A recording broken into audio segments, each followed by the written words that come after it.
suami yang soleh, spek ustadz misalnya, atau spek ini begini. Nah, itu adalah pilihan. Tapi nanti setelah menikah, kok ternyata yang sudah diupayakan, diikhtiarkan bahkan sebelum menjadi suami itu kita sudah menyebar beberapa intelijen untuk mengecek bagaimana manusia ini gitu. Itu nanti sudah ranah takdir. Paham ya? Jadi teman-teman mengupayakan, saya ingin cari pasangan yang begini, dapat pasangannya alhamdulillah, berjalannya waktu kok nanti ternyata beda sama ekspektasi yang sudah diekspektasikan realitanya. Nah, itu nanti sudah ranah takdir.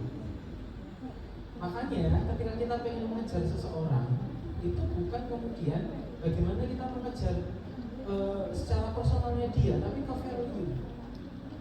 Oh, saya pengen dapat suami pesantren, atau misalnya laki-laki nih, saya pengen dapat santriwati yang solihah, spek ustadzah misalnya.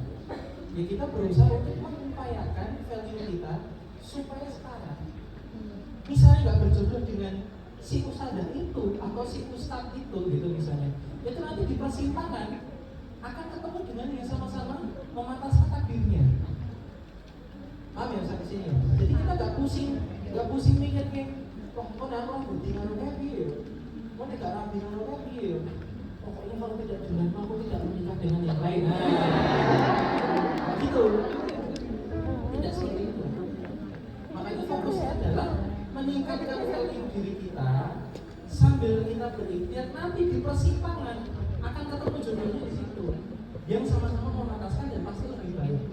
Jadi nggak usah fokus ke personalnya, tapi fokus ke personal kita, bukan ke personal yang kita cari, yang kita targetkan, tapi ke personal kita.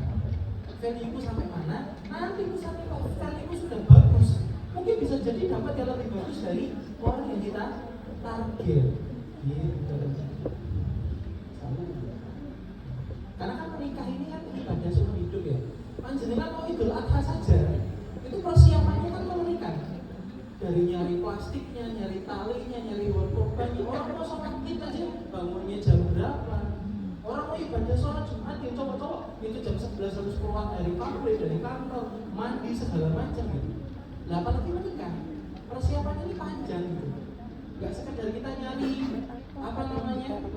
buat kayak mau sholat Jumat itu udah persiapannya panjang. Maka value yang ditingkatkan juga banyak.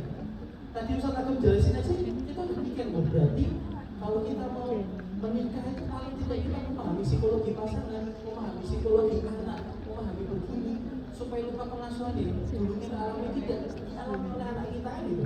Prosesnya apa aja? Dan menikah itu teamwork gitu.